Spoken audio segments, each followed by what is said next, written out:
oublier qu'on fait un sport collectif et cette notion d'équipe, cette notion de copain, elle est aussi très importante et elle passe aussi par recommencer de travailler ensemble, même si ça va être très relatif puisqu'on va travailler par petits groupes. Donc ça va faire plaisir de les retrouver.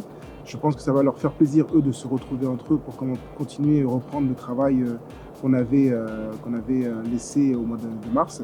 Et puis ça va nous permettre aussi de pouvoir repartir sur des bases beaucoup plus solides pour leur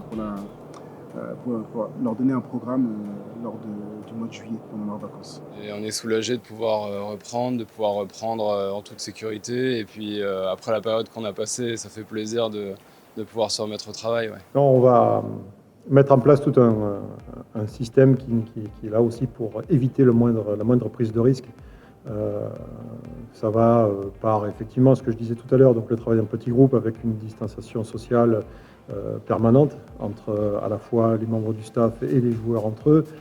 Ça va aussi par une individualisation du travail la plus forte possible, avec aussi les joueurs qui vont gérer leur petit matériel eux-mêmes, avec une désinfection qui sera aussi quasi permanente de tous les appareils qui seront utilisés, les appareils de musculation notamment, les tables de massage, etc. Il faut prendre toutes les précautions qu'on doit prendre de manière à ne prendre aucun risque. Donc effectivement, on a fait pas mal de balisage, comme vous pouvez le voir là sur les sièges, en marquant les espaces de chacun. Ce sont des espaces qui seront attitrés pour toute la période jusqu'à nouvel ordre. On fait ça pour le centre de formation, on fait aussi pour les pros. Et aussi on fait des passages pour les toilettes, pour pas qu'ils se croisent, pour les vélos, etc. Donc effectivement, on prend ça avec énormément d'attention et de sérieux. L'objectif aujourd'hui, c'est de s'organiser pour que ça soit clair pour tout le monde, qu'on suive les règles sanitaires et les directives ministérielles. Donc concrètement, ça veut dire que les joueurs arrivent avec des horaires différés, qu'ils ont des zones, des fléchages pour éviter les croisements et respecter les distances de sécurité, les gestes barrières. Ensuite, de délimiter les espaces de travail et les zones d'attente. Ça permet d'organiser un travail en petit effectif, en petit groupe, et du coup de pouvoir désinfecter le matériel entre chaque utilisation.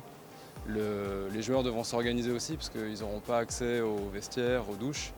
Et tout ça, ça nous permet de reprendre en toute sécurité. On va reprendre le travail vraiment à la base, on va reprendre tout ce qui est articulaire, on va reprendre tout ce qui est tendineux. On va vraiment prendre le temps au mois de juin, sur les 4 semaines, de s'organiser sur tous ces différents aspects-là. Aussi sur le cardio, on va reprendre le travail cardio, mais à 70-80% de la FC Max. On va vraiment rester dans des bases de reprise. On part du principe que ils sont restés 2 mois et demi sans rien faire, même s'ils avaient des séances.